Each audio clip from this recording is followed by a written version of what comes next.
Yeah, and I'm speaking like super broadly here. I'm speaking fairly broadly.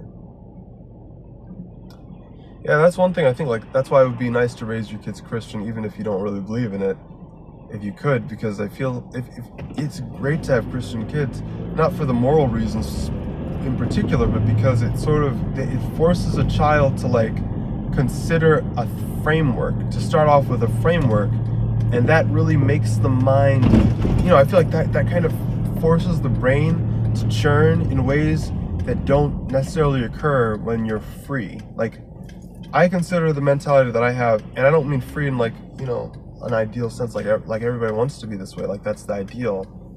But what I mean is that I am not governed by a belief system, and therefore, and because I'm not, there isn't a structure, there isn't as much of a structure to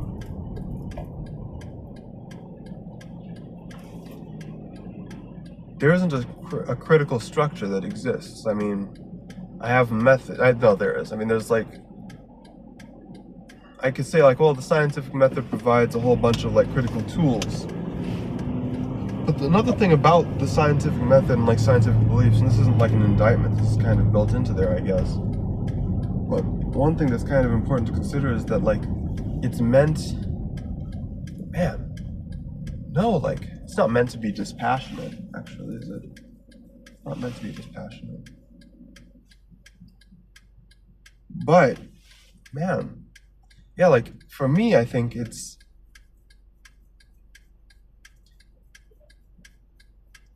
yeah, you have to be willing to die on a hill in order to have any real good, to have like good critical thinking, because you have to really passionately believe in something. And if you're passionately believing in something, then you're more willing to think critically about it, and you've thought about it, you've examined it carefully, because you have to kind of, if you're gonna believe in something, you have to sort of stand behind it and defend it. And I think that one thing that I lack is a belief that I stand behind. Everything that I exist, like everything, I'll stand up for like, people and stuff like that, right? But much of the structure of my mind is just flexible. It's just a flexible thing. I treat it kind of like, no, I can't do that. I treat it like it's meant to be gelatin, and it lacks the hardness, it lacks the toughness.